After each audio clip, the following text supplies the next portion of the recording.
Hi! ఈరోజు ఎంతో ఫాస్ట్‌గా అయిపోయే bagara rice with chicken gravy ఎలా చేయాలో చూద్దామా?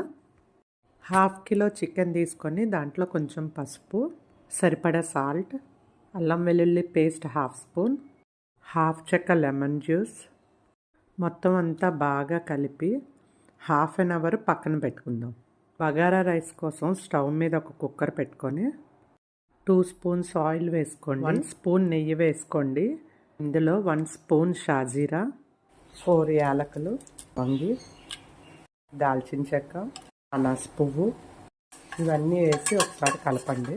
ఇవి వేగిన తర్వాత ఆనియన్స్, పచ్చిమిర్చి కూడా వేసేసి ఇందులో బిర్యానీ ఆకు కూడా వేయండి. ఆనియన్స్ కొంచెం గోల్డెన్ బ్రౌన్ వచ్చిన తర్వాత అందులో పుదీనా, అల్లం వెల్లుల్లి పేస్ట్ 1 స్పూన్.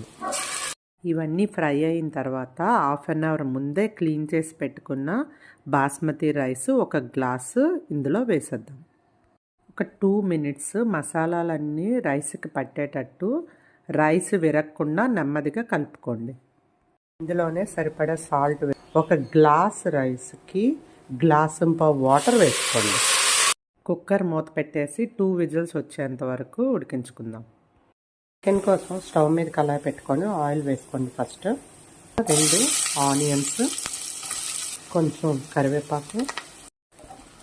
ఆనియన్స్ ఇలా వేగిన తర్వాత 1 స్పూన్ అల్లం వెల్లుల్లి పేస్ట్ వేసుకుందాం.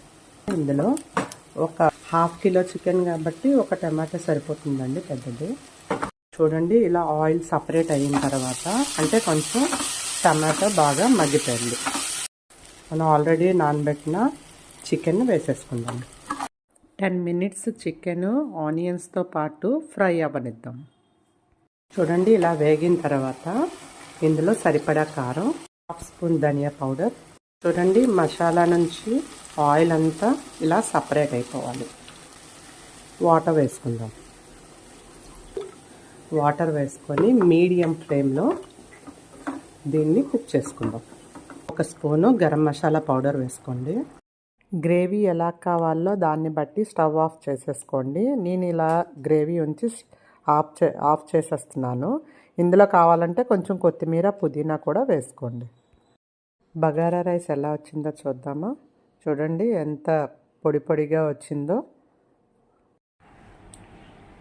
చూడండి, మన ఎంతో tasty bagara rice with chicken curry ready అయిపోయింది.